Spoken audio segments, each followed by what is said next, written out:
Shalom Israel. First and foremost, I want to say Kol Daf, La Yahweh, Bahashem, Yahweh Shai, Yahweh Bahashem, Yahweh Shai, Barak Thumb. Double honors to the elders who taught us this truth, and to the brothers and sisters that are on the four corners of this planet Earth, standing on the laws, statutes, and commandments, and praying for the hastening of becoming the Yahweh Shai Hamasha, people ignorantly call Jesus Christ. My name is Mapatach. Okay, today I have another edition of Thick Oil series. You know what I mean? And what I want to go into, is basically, I want to talk about the second Exodus. You know what I mean? Because there was the first Exodus when the Most High basically, took the children of Israel out of Egypt. By the prophet Moses. You know what I mean? Now, in these last and evil days, the Most High's children, we're in spiritual Egypt right now. And there's definitely going to be a second Exodus. What does Exodus mean? It says the departure of the Israelites from Egypt under Moses. That's the first Exodus. Okay. The second Exodus is going to be departure of the Israelites, okay, from Egypt, which is spiritual Egypt, spiritual Sodom and Egypt, like it says in Revelation, talking about America, okay, by your house, Hamashiach, you know what I'm saying? Because, a lot of us, we out here, in the hedges and the highways, the ones that the Most High called out of darkness into his marvelous light, and woke them up, and sent them into the hedges and highways, basically to wake up his people, to bid them to the marriage, you know what I'm saying?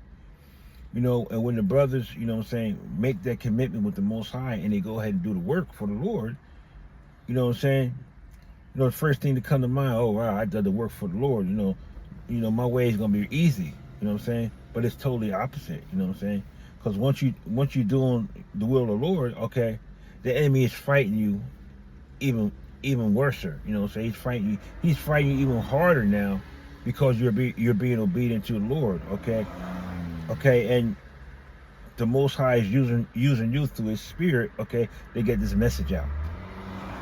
So a lot of times, brothers, if you're going through trials and tribulations, whether at your job, at home, or wherever you're going through, because you're out there, doing the work of the Lord, you got to understand you're a target. You're a target for the enemy, and the enemy want to do anything to take your mind, take your mind off of, doing this work right here.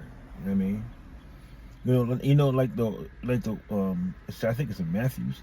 It said, if it was possible, He could fool the very elect. You know what I'm saying? But if you're doing the work of the Lord, you got to expect that. You know what I'm saying? You got to expect it. Like it says in the book of Sirach, the 2nd chapter. You know what I'm saying? If you basically going to serve the Lord, prepare yourself, for that temptation. You know what I'm saying? And it don't feel good when it happens and this and that.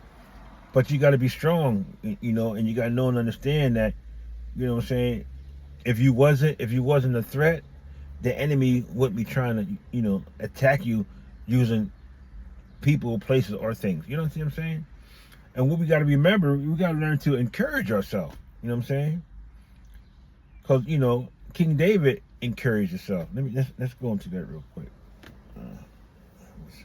Okay, let's go to 1 Samuel chapter 30. I'm gonna start at verse 1 just to get the context. Okay, I'll read from 1 to 6. You know what I mean? He that have an ear, let me hear what the Spirit says to the churches. Right? This is 1 Samuel chapter 30, verse 1. This is the KJV. It says, "And it came to pass, when David and his men were come to Ziklag on the third day, that the Amalekites had invaded the south and Ziklag, and smitten Ziklag, and burned it with fire, and had taken the women captives that were therein. They slew not any, either great or small, but carried them away and went on their way. Verse 3. So David and his men came to the city, and behold, it was burned with fire, and their wives and their sons and their daughters were taken captive. So David, and his men, they had left, when they came back, the Amalekites, burned down the city and took the children and the wives into captives. So they was feeling type of way because they was doing the work, And then when they came home, the enemy was basically, trying to knock them off their square, So verse 4 says, then David and the people that were with him lifted up their voice and wept until they had no more power to weep, So David and his men, they prayed to the Most High, to help them at that certain moment, to help them to keep them strong and keep their faith strong, to keep on doing the work of the Lord, okay? At verse 5, and David's 2 wives were taken captives, Ahinoam, the Jezreelitess, and Abigail, the wife of Nabal, the Carmelite, okay? So even David's wives were taken into captivity, the enemy took David's 2 wives into captivity, took over them, Okay, at verse 6 is the point, right? And David was greatly distressed, okay? And a lot of us, after doing the work, after doing the work and we come home, and we find out, that the enemy, had done all types of BS, we get distressed too, us now is no different from us then, For the people spake of stoning him, so they was about to stone David, because they went out to do the work, and David led them, and when they came back, the wives and children was in, basically, was taken care, made slaves, okay? Because the soul of all the people was grieved, every man for his sons, for his daughters. But David encouraged himself in the Lord his God. So that's what we got to do. We got to encourage ourselves in the Most High. Things is going to happen. Things is going to happen. Okay, when you made a covenant with the Most High, okay, and the Most High basically is using you to do His will. Okay, things is going to happen. Okay, but the Most High is not going to give you a license to sin. The work has to be done. What the enemy is doing his job. The enemy is trying to throw your focus off the work that had to be done. And if you're doing a great work, okay, then the enemy is going, he's going to torment you. He's going to tempt you. To try to make you weak. But what that does, it makes you a stronger man of God. All right. So what I want to do is, okay, I want to go through I want to go through a couple chapters when it speaks about, okay, the second Exodus.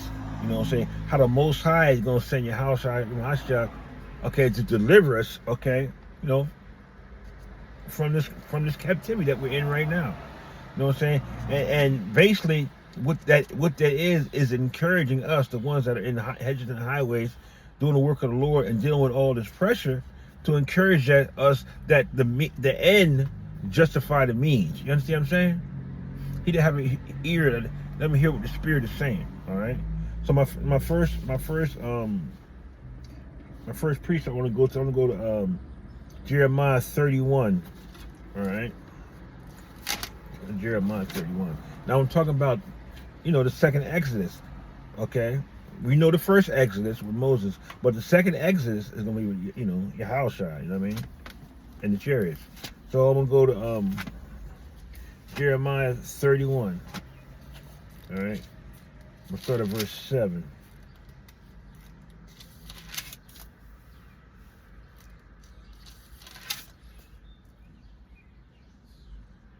Okay. KJV. This is Jeremiah chapter 31. I'm going to read from 7 to 11.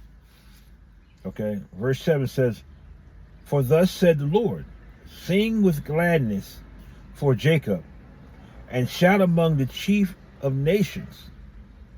Publish ye, praise ye, and say, O Lord, save thy people, the remnant of Israel. So this remnant of Israel is the ones that wasn't destroyed, okay? You know what I'm saying? The ones that the Most High basically, that chosen, that elect, the ones that the Most High is going to put through the fire, like it says in Jeremiah, no, it says in Zechariah 13, right? Okay, verse 8. Behold, I will bring them from the north country and gather them from the coast of the earth, and with them the blind and the lame, the woman with the child, and her that travaileth with child together. A great company shall return hither. Okay, so the Lord said he's going to gather them, okay? They shall come with weeping, and with supplication will I lead them. I will cause them to walk by the rivers of waters in a straight way, wherein they shall not stumble. For I am the father, for I am a father to Israel, and Ephraim is my firstborn. So the scripture is saying right there is the Most High basically is their father. You know what I mean? That's why it says in Matthew, don't call man father. There's only one father, that's who is in heaven. All right? Verse 10, hear the word of the Lord, O ye nations, and declare it in the isles far off, and say, he that scattered Israel will gather him and keep him as a shepherd doth his flock. So through the Spirit, the Most High is saying that, go out and proclaim to the nations, to the Israelites, so-called black, Hispanics, and Native Americans, that the Most High is going to deliver us, okay, for this north country, you know what I mean? Verse 11, for the Lord hath redeemed Jacob and ransomed him from the land of him that was stronger than he. So right now, who is stronger than us, okay, is Esau and these other nations. Right now, the other nations are stronger than us. Why? Because the Most High put them over us. The ones that was under us, the Most High put them over us, okay, because we disobey his laws, statutes, and commandments, okay?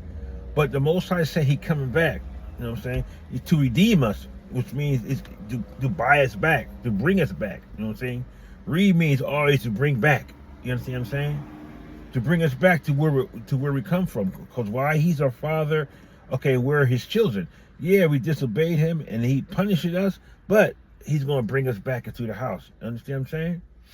So whatever we're going through right now, okay, that's just to encourage you, okay, that, all this is going to be over. You know what I'm saying? It's all going to be over. That's just part of the birth pain. That's all. But we just got to take it. That's all. Okay, my next precept, matter of fact, in that same book, I want to go to 31. I'll read 31, the same book. Let me see. Hold on. Okay, I'm gonna go 31 to 34. Jeremiah 31. 31 says, behold, the days come, said the Lord, that I will make a new covenant with the house of Israel and with the house of Judah. So the Most High is going to make a new covenant with us, okay? That's that, that new covenant he's talking about, you know what I mean? That's why Yahushua Mashiach died on the cross, you know what I'm saying, to usher in that new covenant, okay? It's being brought in now. It's not here yet, but it's going to be brought in, okay? So when we go into that land, okay, that's when that new covenant is going to be made. You know what I'm saying? We go into the promised land. You know what I mean? Okay, verse 32.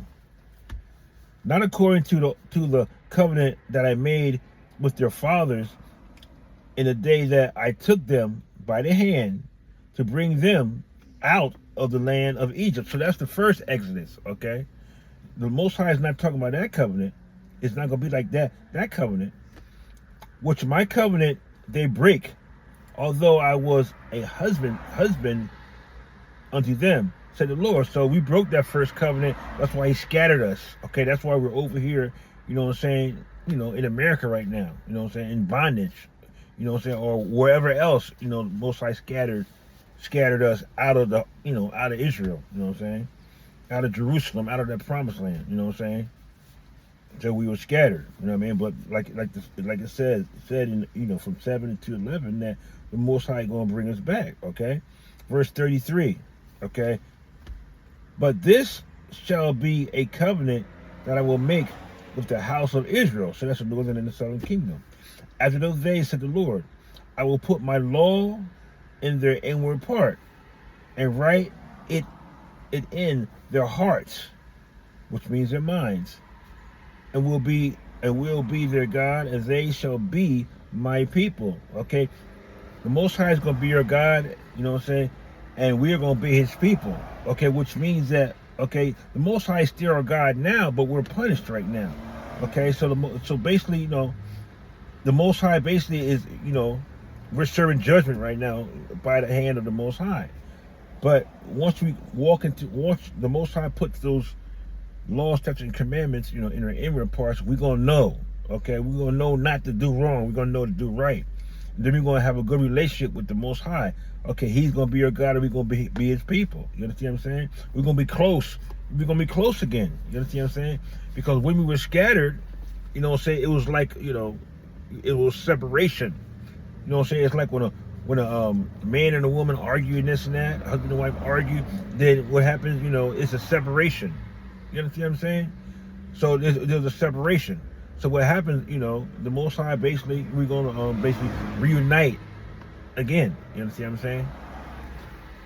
Okay, verse 34, it says, and they shall teach no more every man his neighbor, and every man his brother, saying, know the Lord, for they shall all know me, from the least of them unto the greatest of them, said the Lord.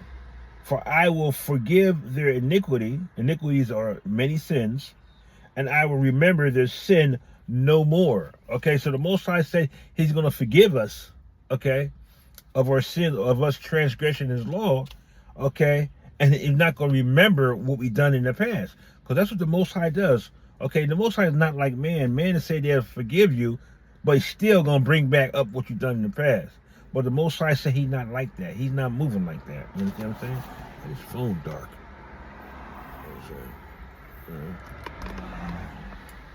All right, so anyway, my next precept, I want to go to Isaiah 11. All right. So again, I'm talking about the second Exodus. You know what I'm saying? And the second Exodus is the Most High taking us, taking us out of this captivity. You understand what I'm saying? So that's what we got to think about. You know what I'm saying? When we go through trials and tribulation, we got to think about, the end. You know what I'm saying? Think about what the Most High says the end going to be. You know what I'm saying? And by us, doing the Lord's will, spreading this gospel, because the Most High put it in our hands to spread this truth to the four corners of the planet Earth. Okay? The Most High is waking up Israel through us. You know what I'm saying? Let's go to Isaiah 11. All right?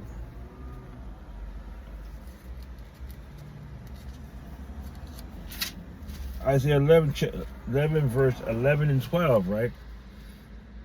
It says, and it shall come to pass that in that day that the Lord shall set His hand again the second time to recover the remnant of His people. See, it's the second time. Okay, again, this is the second Exodus. Okay, the second time. Okay, to recover the remnant of His people, which shall be left from Assyria, and from Egypt, and from Pathros, and from Cush, and from Elam, and from Shinar, and from Hamath, and from the islands of the sea. So Israel was scattered all over. You understand what I'm saying? But the Most High basically is going to come get us. Okay, He's going to gather us like the hen gathers his eggs. You know what I'm saying? And let me see. In verse 12, it says, and He shall set up an ensign for the nations, and shall assemble the outcasts of Israel, and gather together the dispersed of Judah from the four corners of the earth. So as we get gathered together from the four corners of the planet Earth, okay, there's gonna be some outcasts. You understand what I'm saying? There's gonna be some that's gonna, they're gonna be destroyed. There's gonna be some 2/3. You understand what I'm saying? But that 1/3 that's going, the Most High, that 1/3 that's going to be obedient to the law, statutes, and commandments, He's going to put them through the fire. You understand what I'm saying? That's just like right now. You know what I'm saying? The ones that are doing the work to the Most High. You know what I'm saying? We're being put through that fire, but it's not as hot as it's going to be. You understand what I'm saying? You know, you best believe. Okay, when we go into the wilderness, you know what I'm saying? That's going to be the test right there. Okay. But we got to trust in the Lord. It says, like, I always say in the book of Habakkuk 2:4, the just shall live by faith. You understand? Okay, and let's go to, I got another precept in Isaiah dealing with this, this second Exodus. Isaiah 2. All right. I got a couple. I'm not gonna read a whole bunch of them. All right, this is Isaiah 2:24. No, it's like it. Isaiah 2, verse 2. 2 to 4, right? This is the book of Isaiah, chapter 2. Matter of fact, I might as well start at verse 1, you know what I mean, and read all the way to 4. It says, the word that Isaiah, the son of Amos, saw concerning Judah and Jerusalem. All right? Verse 2.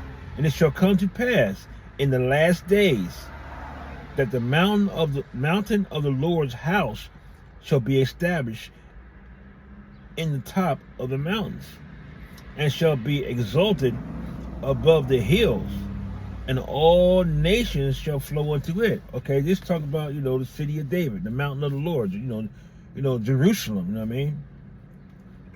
It's going to be established here on earth, all right? Okay, verse 2. And many people shall go and say, come ye, and let us go up to the mountain of the Lord, to the house of the God of Jacob, and he will teach us his ways, and we will walk in his paths. For out of Zion shall go forth the law, and the word of the Lord from Jerusalem. So basically what's going on here is this is what the heathens are going to be saying, because when the kingdom of heaven is established on earth, what's going to happen is, okay, now we're going to teach the law, okay, to these other nations, okay, not the Israelites, because we're going to know the law, but the other nations, we're going to teach the law, okay, to them, okay, and everything basically that they're doing right now in the kingdom of heaven, they're not going to be allowed to do. They're not going to be allowed to go, basically, to go contrary to God's law. You understand what I'm saying? Let's go to verse, let me see, 1, 2. Verse 4, all right? And he shall judge among the nations, and shall rebuke many people. And they shall beat their swords into plowshares, and their spears into pruning hooks. Nation shall not lift up a sword against nation, neither shall they learn war no more. So in the kingdom of heaven, okay, Israel, okay, you so-called black, Hispanic, Native American, we're going to be in rulership, okay? Right now we're on the bottom, but when you be in the kingdom of heaven, we're going to be on the top, and we're going to be teaching other nations, this law, statute, and commandments. But right now, our job is to teach our people these laws, statutes, and commandments, okay? We go out into the hedges and highways. Yeah, we're going to, let these other nations know their judgment, you know what I'm saying? Okay, but the mission is for us to go out there in the hedges and highways, you know what I'm saying, and teach our people, bid them to the marriage, okay? Right, let me see. Let's go to Ezekiel, okay? I'm gonna read one more, all right? One more, okay, when dealing with the second Exodus. And once again, Exodus, okay, is leading of God's people, the Israelites, out of Egypt, okay? And Egypt basically is the house of bondage, which is America right now, okay?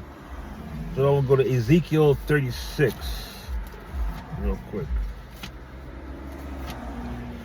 All right.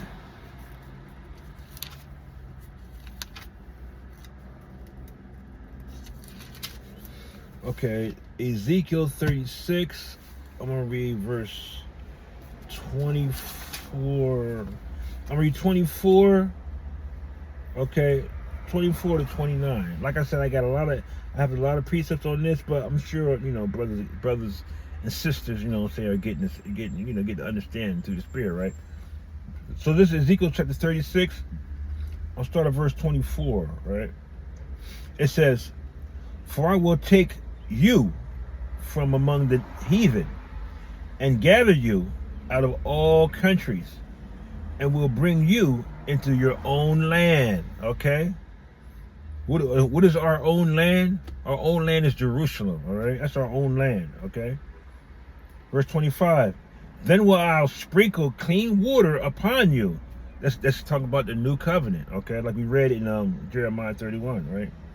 "Then will I sprinkle clean water upon you, and ye shall be clean from all your filthiness, and from all your idols will I cleanse you." And we know what that water is, like it says in Ephesians 5:26. Hold on, real quick. Washing on the water, which is the word. I think Ephesians 5:26. Real quick. Let me see. 5:36 is it? Or 5:26.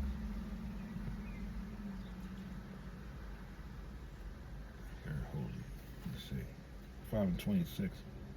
Okay, 5:26 says that he might sanctify and cleanse it with the washing of the water, which is word. Exactly.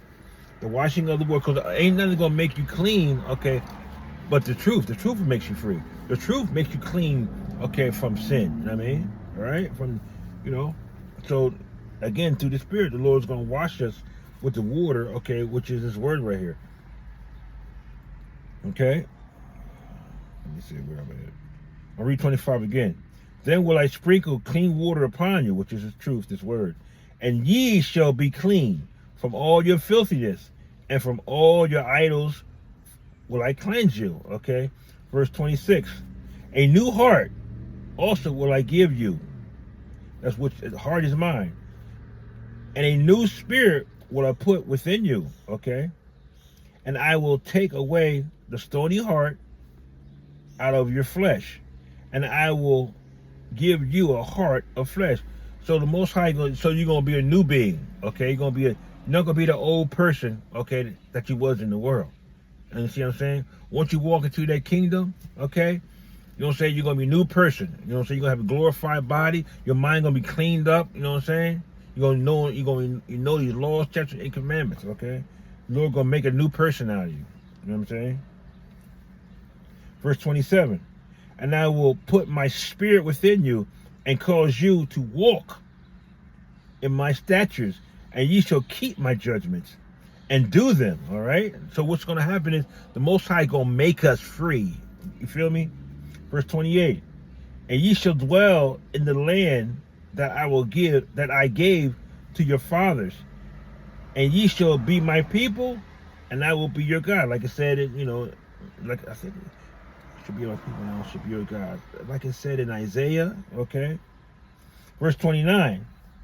"I will also save you from all your uncleanliness, and I will call for the corn, and will increase it, and lay no famine upon you." Okay?